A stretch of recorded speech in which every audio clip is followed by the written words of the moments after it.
Hello everyone, welcome back to Bizonomics. Today we are going to discuss part 4 of the Factories Act 1948.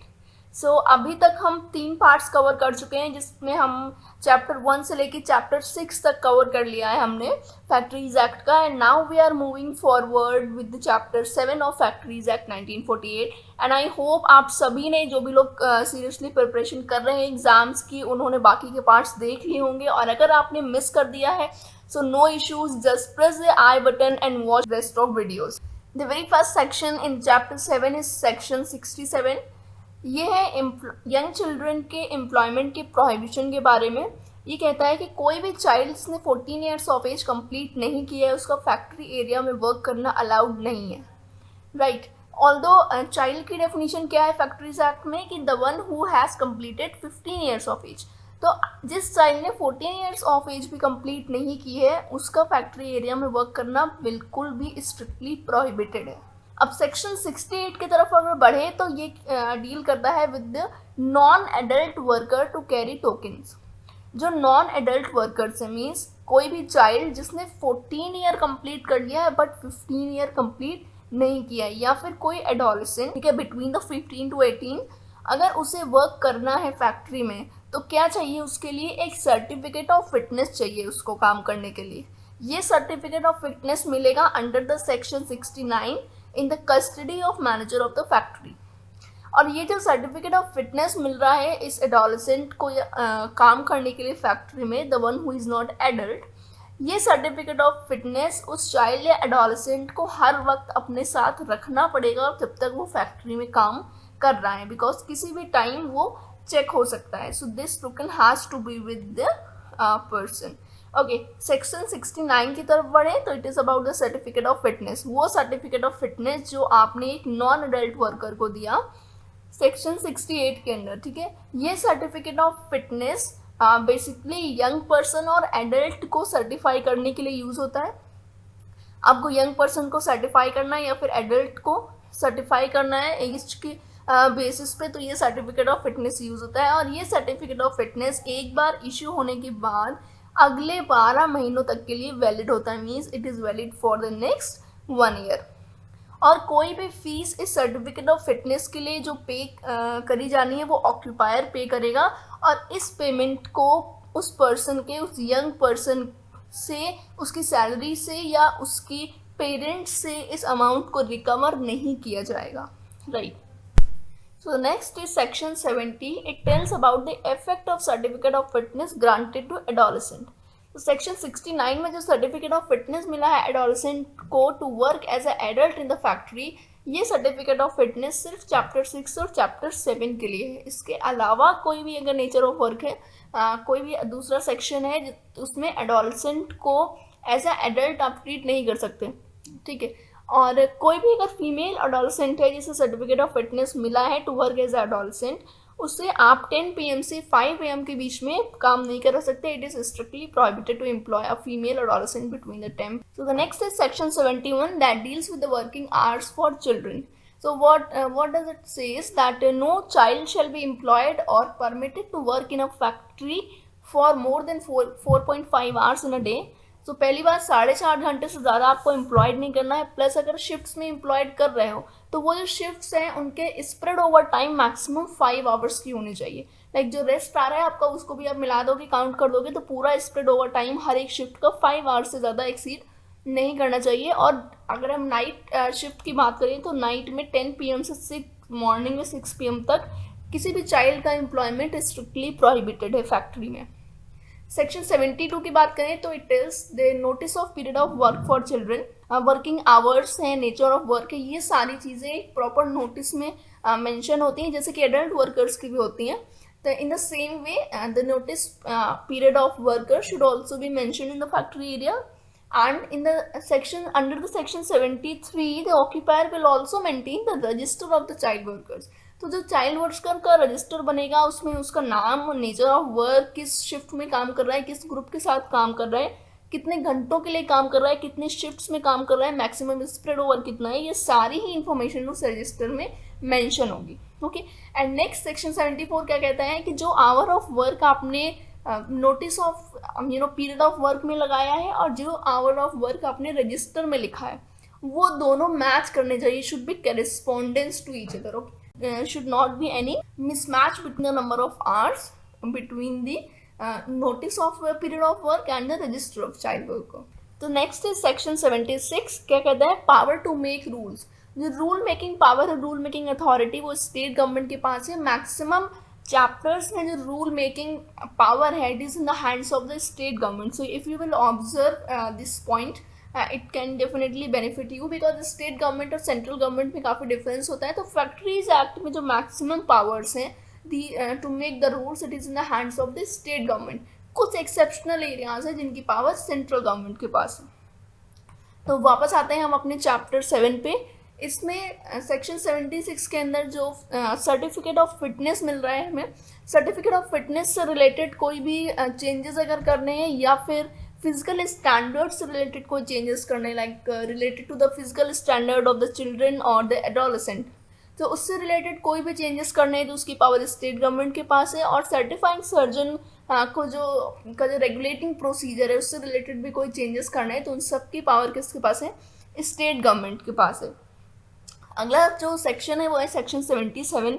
वो क्या कहता है कि इस चैप्टर के में जितने भी प्रोविजंस हैं, ठीक है, वो एम्प्लॉयमेंट ऑफ चिल्ड्रन एक्ट 1938 के जो प्रोविजंस हैं उनको कॉन्ट्राडिक्ट ना करें, right. Employment of children act 1938 में भी चिल्ड्रन के एम्प्लॉयमेंट से रिलेटेड काफ़ी सारे प्रोविजंस और रूल्स को डिस्क्राइब किया गया है। तो इस चैप्टर के जो हम फैक्ट्रीज एक्ट पढ़ रहे हैं बेसिकली, तो फैक्ट्रीज एक्ट का कोई भी चैप्टर कोई भी provision employment of children act 1938 के किसी भी प्रोविजन का कोई डेरिवेशन ना करे। Here we are done with the chapter 7. Now moving towards the chapter 8, it is about the annual leaves with the wages, the very important and the interesting part. हम सभी काम करते हैं उसके बीच में थोड़ा थोड़ा ब्रेक चाहिए होता है, तो अगर ये पता हो जाए कि कितनी छुट्टियां हमें मिल सकती हैं, कितनी लीव्स के लिए हम एलिजिबल हैं, तो थोड़ा सा हमारा मोरल भी अप हो जाता है, राइट। तो सबसे पहला सेक्शन है section 78। It deals with the application of this chapter. जो हमारा चैप्टर है chapter 8 annual leave with wages, उसका एप्लीकेशन क्या होने वाला है, कहाँ पे हम उसे यूज़ करने वाले हैं। सबसे पहले इसमें जो इम्पोर्टेंट पॉइंट ये है कि जो भी प्रोविज़न है हमारे इस चैप्टर के चैप्टर 8 के, वो इस तरह से ऑपरेट ना हो कि किसी भी दूसरे एक्ट में हमारा वर्कर लीव्स के लिए इंटाइटल्ड हो जाए, राइट। अब दूसरे एक्ट में इंटाइटल कब होगा, जब हमारे एक्ट में कम लीव्स दी जाएंगी और दूसरे किसी एक्ट में ज़्यादा लीव दी जाएंगी, तब वो दूसरे एक्ट के लिए एंटाइटल्ड हो जाएगा, राइट। तो क्या कहा गया इस चैप्टर में कि सबसे पहले कि इस तरह वर्किंग नहीं करनी है, इस तरह ऑपरेट नहीं करना है इस चैप्टर को कि वर्कर किसी दूसरे एक्ट में इंटाइटल हो जाए लीव के लिए। और अगर ऐसा हो रहा है कि एनुअल लीव्स के लिए या फिर जो भी लीव विद वेजेस प्रोवाइड की जा रही है हमारे इस चैप्टर में, फैक्ट्रीज एक्ट के चैप्टर 8 में, उससे ज़्यादा भी किसी दूसरे एक्ट में लीव्स प्रोवाइड हो रही हैं, तो वर्कर्स को डेफिनेटली उस चैप्टर का या उस एक्ट का फ़ायदा मिलना चाहिए, राइट। अब तीसरी इंपॉर्टेंट बात क्या है इस पॉइंट में सेक्शन 78 में, कि जितने भी प्रोविजन है एनुअल लीव विद वेजेस के, वो रेलवे एडमिनिस्ट्रेड फैक्ट्रीज के वर्कर पे अप्लाई नहीं होंगे। क्यों अप्लाई नहीं होंगे, क्योंकि वो सेंट्रल गवर्नमेंट के एक सेपरेट चैप्टर के अकॉर्डिंग, सेपरेट रूल्स के अकॉर्डिंग उनको लीव्स मिलती हैं। तो फैक्ट्रीज एक्ट के हमारे चैप्टर 8 के सेक्शन में जो भी लीव्स हैं वो रेलवे एडमिनिस्ट्रेड फैक्ट्री वर्कर्स के ऊपर अप्लाई नहीं होंगे। तो अब आ जाते हैं मुद्दे की बात पे, एनुअल लीव विद वेजेस की कितनी लीव हमें मिलने वाली है। सेक्शन 79 जो है बताता है कि कितनी लगभग एनुअल वर्किंग डेज, लगभग कितने वर्किंग डेज होने चाहिए जिससे कि कोई भी वर्कर लीव्स के लिए इंटाइटल्ड हो जाता है। तो उसमें क्या लिखा है, सबसे पहले लिखा है कि every worker who has work for 240 days और मोर during a calendar year shall be allowed during the subsequent year. कोई भी वर्कर जिसने करेंट कैलेंडर ईयर में, राइट, जो कैलेंडर ईयर अभी चल रहा है, लाइक अभी जनवरी का कैलेंडर ईयर हमारा 2020 का चल रहा है कैलेंडर ईयर, जो जनवरी 20 से लेकर दिसंबर 20 तक रहने वाला है। तो इस कैलेंडर ईयर में अगर कोई भी एम्प्लॉय 240 डेज के लिए वर्क करेगा, मिनिमम 240 डेज या फिर उससे ज़्यादा डेज के लिए, तो उसे सब्सिक्वेंट ईयर में, मीन्स जो अपकमिंग हमारा 21 आने वाला है, राइट, फ्रॉम जनवरी 21 टू दिसंबर 21, तो उस बीच में कुछ लीव्स मिलेंगी। वो लीव्स कितनी होंगी? एडल्ट वर्कर की बात करें तो हर एक 20 दिन पे, जब 20 दिन वर्कर ने काम किया होगा लास्ट ईयर पे, तो उसके हर 20 दिन के लिए एक लीव मिलेगी, ठीक। और हर चाइल्ड के केस में 15 डेज ऑफ वर्क पे एक लीव है, ठीक। And the fraction of half day और more shall be treated as a full day leave. क्या कह रहे हैं कि अगर 0.5 मतलब फ्रैक्शन क्या है, हाफ फ्रैक्शन मीन्स अगर 0.5 या उससे ज़्यादा का फ्रैक्शन है तो हम उसको एज अ 1 कंसीडर करेंगे, ठीक है। अब फुल डे लीव, तो सेक्शन 79 की कंटिन्यूएशन में नेक्स्ट पॉइंट है computation of number of days. अभी हमने देखा कि कितने नंबर ऑफ डेज होने चाहिए, तो वो 240 नंबर ऑफ डेज होने चाहिए इन अ कैलेंडर ईयर। ये 240 डेज जब हम काउंट कर रहे हैं तो हम इसमें 3 पॉइंट्स का ध्यान रखेंगे। जो ले ऑफ डेज हैं, मीन्स जब एम्प्लॉयर ने अपनी साइड से एम्प्लॉय को लीव दी है without wages, okay, leave without wages ही होती है ले ऑफ के पीरियड में। तो जो ले ऑफ का पीरियड है प्लस जो मैटरनिटी लीव मिलती है फीमेल्स को 12 वीक्स तक की मैटरनिटी लीव, प्लस जो भी लीव आपने प्रीवियस ईयर में अर्न की है बट अवेल नहीं की, ठीक, वो लीव्स, ये तीनों को हम ऐड करेंगे वाइल कैलकुलेटिंग द 240 डेज। जब हम 240 दिन कैलकुलेट करेंगे तो उसमें हम इन तीनों पॉइंट्स को भी ऐड करेंगे, ठीक है। उसके बाद क्या है, अगर सपोज कोई भी वर्कर जनवरी में ज्वाइन नहीं कर पाता है, अब हम यहाँ पे जो कैलेंडर ईयर देख रहे हैं मीन्स हम लोग from the first January to the last day of December, like 1 जनवरी से 31 दिसंबर तक कैलेंडर ईयर देख रहे हैं। तो अब किसी पर्सन ने अगर 1 जनवरी को ज्वाइन नहीं किया, सपोज जनवरी नहीं किया, फरवरी नहीं, अगर उसने मार्च में ज्वाइन किया, तो क्या होगा, जो उस ईयर में जितने भी नंबर ऑफ डेज बचे हैं, रिमेनिंग नंबर ऑफ डेज, उसमें से कम 2/3 नंबर ऑफ डेज उस पर्सन ने काम किया हो, ठीक है, तो वो लीव के लिए एंटाइटल हो जाएगा in the upcoming year. Next अब हम बात करें अगर कि किसी भी वर्कर का डिस्चार्ज, डिसमिसल, टर्मिनेशन या फिर एम्प्लॉयमेंट को वो खुद लीव करके जाता है, ठीक है। अब ये सारे केसेस होते हैं तो क्या होगा, तो सबसे पहला इंपॉर्टेंट पॉइंट, अगर वर्कर का डिस्चार्ज या डिसमिसल हो रहा है सर्विस से, या फिर वो सर्विस को क्विट कर रहा है, या फिर रिटायर हो रहा है, या उसकी डेथ हो जा रही है सर्विस में ड्यूरिंग अ कैलेंडर ईयर, तो सबसे पहली बात कि वो लीव्स के लिए एंटाइटल्ड है। दूसरी बात ये कि जो एनुअल लीव्स जिनके लिए एंटाइटल्ड है वो पर्सन बेसिकली, उसके लिए अगर उसने 240 दिन काम नहीं भी किया है तो भी उसको पेमेंट किया जाएगा, ठीक है। अब कैसे पेमेंट होगा कि अगर, क्योंकि कुछ पुरानी लीव्स भी बाकी हो सकती हैं, तो उस केस में जैसे अगर एम्प्लॉय ने छोड़ दिया है, क्विट कर दिया है, बट पुरानी लीव्स तो हो सकती हैं उसकी, ठीक है। करंट ईयर में ज़रूर उसने 240 दिन काम नहीं किया, बट पुरानी लीव्स तो होंगी, उनका पेमेंट आपको करना पड़ेगा, ठीक है। तो in case of discharge, dismissal और ही क्विट्स द एम्प्लॉयमेंट, अगर वो क्विट करता है तो कब होगा payment, before the expiry of second working day, जो सेकेंड जिस दिन उसने छोड़ा उसके सेकेंड वर्किंग डे के अंदर आपको पेमेंट कर देना है। And if the worker is retired और डाइज इन द सर्विस, अगर वर्कर रिटायर हो जाता है या ड्यूरिंग द सर्विस उसकी डेथ हो जाती है, तो आपको लीव का पेमेंट कैसे करना है, before the expiry of 2 months, जिस भी दिन ये हुआ मीन्स वो रिटायर हुआ या फिर उसकी डेथ हुई, उसके 2 महीने के अंदर आपको लीव्स का पेमेंट कर देना है। नेक्स्ट इसी में क्या है कि if he has not taken any leave allowed to him, अगर अब क्या हुआ कि किसी पर्सन को लीव अलाउ तो थी, उसे मिल गई, 240 दिन या उससे ज़्यादा उसने काम भी किया, एडल्ट वर्कर का था, उसको हर एक 20 दिन पे एक छुट्टी मिल गई, बट उसने क्या किया, उसको लीव की ज़रूरत ही नहीं पड़ी, सारी लीव्स पेंडिंग रही, उसकी पड़ी रहेगी। तो क्या होगा, जो अपकमिंग हमारा कैलेंडर ईयर होगा उसमें हम लीव्स को फॉरवर्ड कर देंगे, और ये जो फॉरवर्ड होगा वो मैक्सिमम 30 लीव्स फॉरवर्ड हो सकती हैं in the next calendar year in case of adult, and maximum 40 leaves in case of a child. अगर कोई एडल्ट वर्कर है तो उसकी मैक्सिमम 30 लीव आप कैरी फॉरवर्ड करेंगे, और अगर कोई चाइल्ड है तो उसकी मैक्सिमम आप 40 लीव्स को कैरी फॉरवर्ड कर देंगे इन द नेक्स्ट ईयर, ठीक है। अब ये लीव्स का एप्लीकेशन हमें कब देनी है, ठीक, अब लीव लेनी है तो उसके लिए आपको कम से कम 15 दिन पहले, before the commencement of leave, अगर आपको 15 जुलाई को लीव लेनी है तो आपको क्या करना होगा, उसके 15 दिन पहले 1 जुलाई को आपको एक्चुअली अगर 16 को आपको लीव लेनी है तो आपको 1 जुलाई को उसके लिए एप्लीकेशन देनी होगी टू योर रिपोर्टिंग मैनेजर। और अगर हम पब्लिक यूटिलिटी सर्विसेज की बात करें लाइक पोस्ट ऑफिसेस, ठीक है, तो इन केस सारे केसेस में क्या होता है कि 30 डेज पहले एप्लीकेशन फाइल करनी होती है before the date of commencement of leave. और जो नंबर ऑफ टाइम्स है, मैक्सिमम आप 3 बार लीव ले सकते हो इन a year.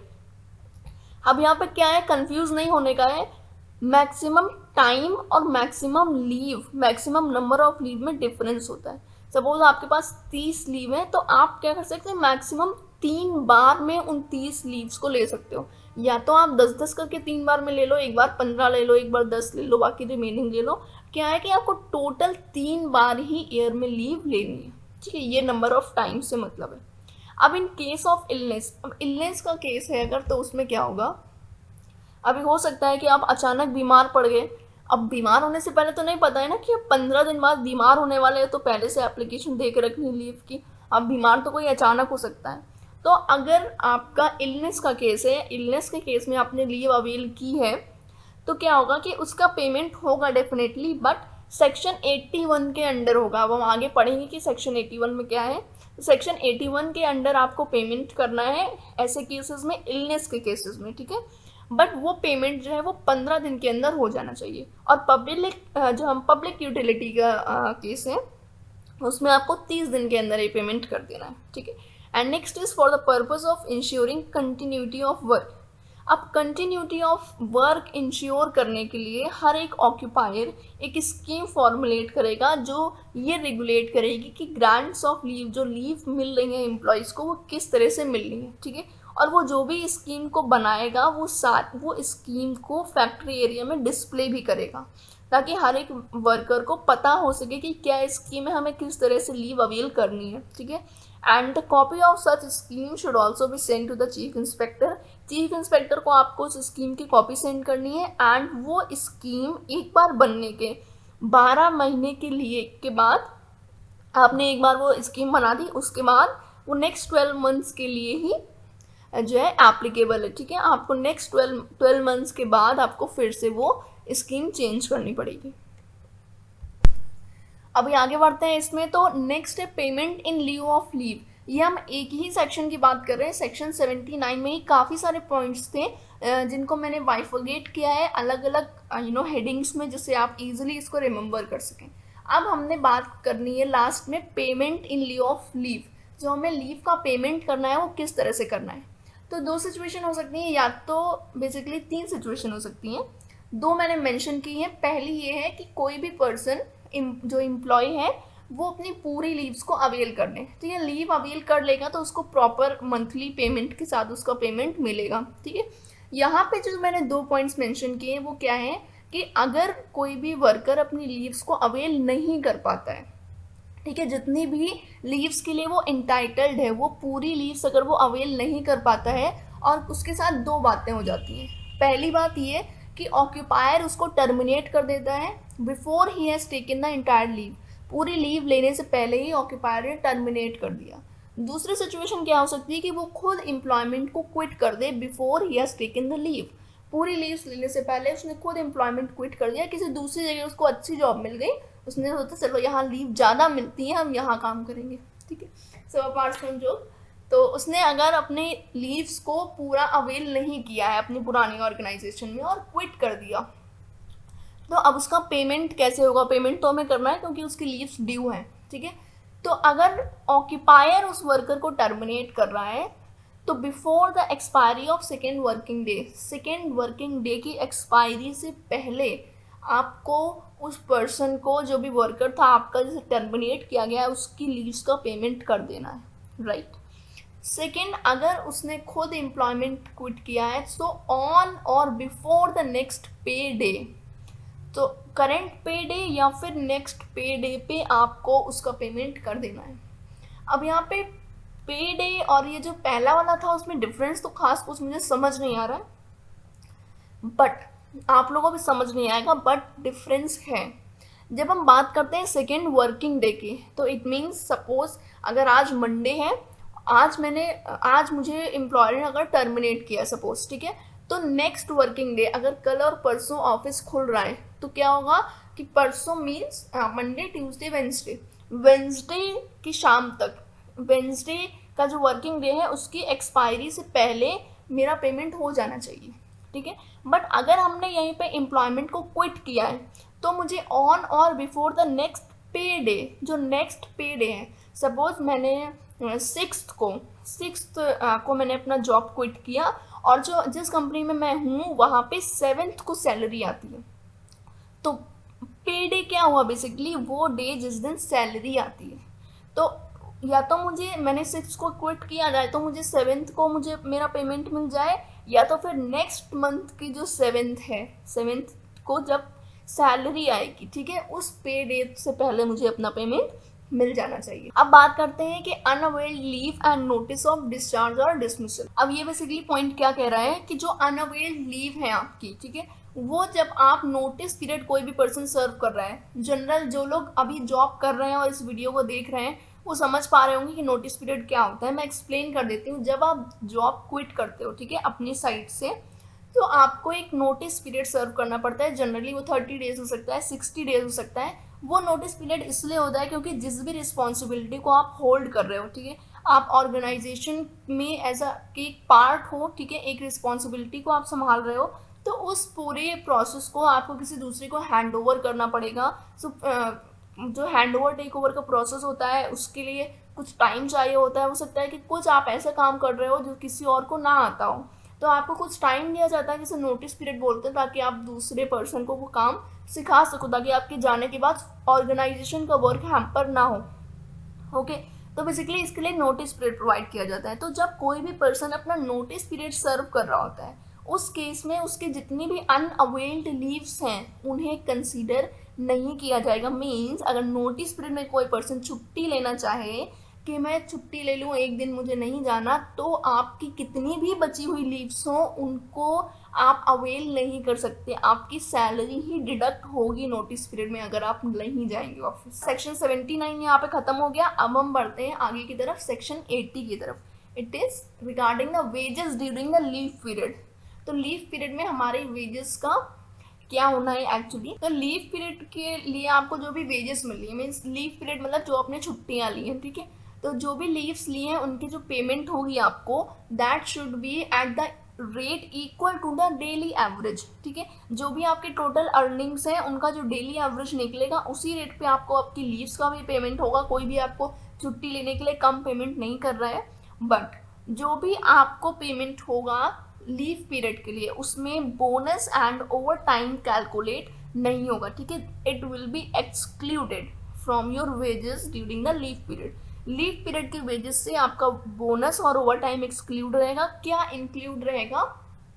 dearness allowance and the cash equivalent of the advantage occurring through the concessional sale to the worker of food, grains and other articles, ठीक है। अब मतलब क्या, पहला तो डियरनेस अलाउंस हम इंक्लूड करेंगे, ठीक है। दो चीजें हो गई, इंक्लूड एक्सक्लूड में भी 2 पॉइंट्स थे, ओवर टाइम और बोनस जिन्हें इंक्लूड नहीं कर रहे हैं मींस एक्सक्लूड कर रहे हैं। अब इंक्लूड क्या कर रहे हैं, तो डियरनेस अलाउंस पहला point and cash equivalent of the advantage accruing through the concessional sale the worker of food, grains and other articles. क्या होता है बेसिकली, जो फूड, ग्रेन्स या अदर आर्टिकल्स होते हैं उनको कंसेशनल रेट पे वर्कर्स को प्रोवाइड किया जाएगा, तो उनकी जो भी कैश वैल्यू है, ठीक है, उस कैश वैल्यू को भी हम वेजेस में कैलकुलेट करेंगे जब हम लीव पीरियड के लिए वेजेस का पेमेंट कर रहे हैं। Next is section 81। It tells about the payment in advance in certain cases. तो कुछ केसेस में अगर एडवांस पेमेंट करना होता है तो क्या होगा, एडल्ट के केस में कम से कम 4 डेज की लीव और चाइल्ड के केस में 5 डेज की लीव का एडवांस पेमेंट किया जा सकता है फैक्ट्री वर्कर्स को, ठीक है। सेक्शन 82 है next. It tells about the mode of recovery of unpaired wages. तो अनपेड वेजेस हैं अगर, मीन्स यहाँ पे मोड ऑफ रिकवरी का मतलब क्या, रिकवरी कौन करेगा, बेसिकली एम्प्लॉय रिकवरी करेगा जो उसके अनपेड वेजेस हैं उसके लिए, जिन वेजेस के लिए वो एंटाइटल्ड था बट एम्प्लॉयर ने अभी तक पेमेंट नहीं किया है, ठीक है। ऑक्यूपायर ने पेमेंट नहीं किया है तो उस केस में जो हमारा वर्कर है वो पेमेंट ऑफ वेजेस एक्ट 1938 के अंडर में as a delayed wages, only as delayed wages का एक अलग सेक्शन डिफाइंड है. सो डिलेड वेजेस के अंडर रिकवरी के लिए ऑक्यूपायर को बोल सकता है, बेसिकली स्यू करके भी रिकवर कर सकता है. ठीक है. सो सेक्शन 83 है next section, power to make rules. Again the power to make rules is in the hands of the state government. Section 84 is the last section. क्या कहता है कि power to exempt the factories. तो कुछ factories को means हम इनसे exempt करने की अगर हम बात करें तो एग्जेम्प्ट करने की पावर भी स्टेट गवर्नमेंट के पास है. अगर स्टेट गवर्नमेंट को लगता है कि कोई भी फैक्ट्री जो बेनिफिट प्रोवाइड कर रही है वर्कर्स को, जो बेसिकली लीव बेनिफिट्स की हम यहाँ बात कर रहे हैं, तो वो लीव बेनिफिट्स जो करेंट हमारे फैक्ट्रीज एक्ट में लीव बेनिफिट्स हैं उनसे मतलब उनके इक्विवेलेंट हैं. ओके, उनके इक्विवेलेंट हैं अगर, तो उस फैक्ट्री को एग्जेम्प्ट कर सकता है स्टेट गवर्नमेंट कि जो भी हम लीव प्रोवाइड कर रहे हैं उससे आप या तो उसके इक्विवेलेंट या उससे बेटर आप लीव्स प्रोवाइड कर रहे हो, कहीं से भी किसी भी सेक्शन का वायलेशन नहीं हो रहा है, तो उस फैक्ट्री को स्टेट गवर्नमेंट एग्जेम्प्ट कर सकती है हमारे लीव विद वेजेस वाले चैप्टर से. So here we are done with the chapter 7. Chapter 8 हमने देखा कि एम्प्लॉयमेंट ऑफ यंग पर्सन किस तरह से हो सकता है, किस तरह से उन्हें सर्टिफिकेट ऑफ फिटनेस दे के एडोलेसेंट को एज एडल्ट ट्रीट किया जा सकता है, किस तरह से आपको वेजेस मिल सकती हैं आपकी फैक्ट्री में 240 डेज काम करने के लिए. So just go through it, and if you are having any queries you can directly ask me in the comment box section, and don't forget to like, subscribe and share the video.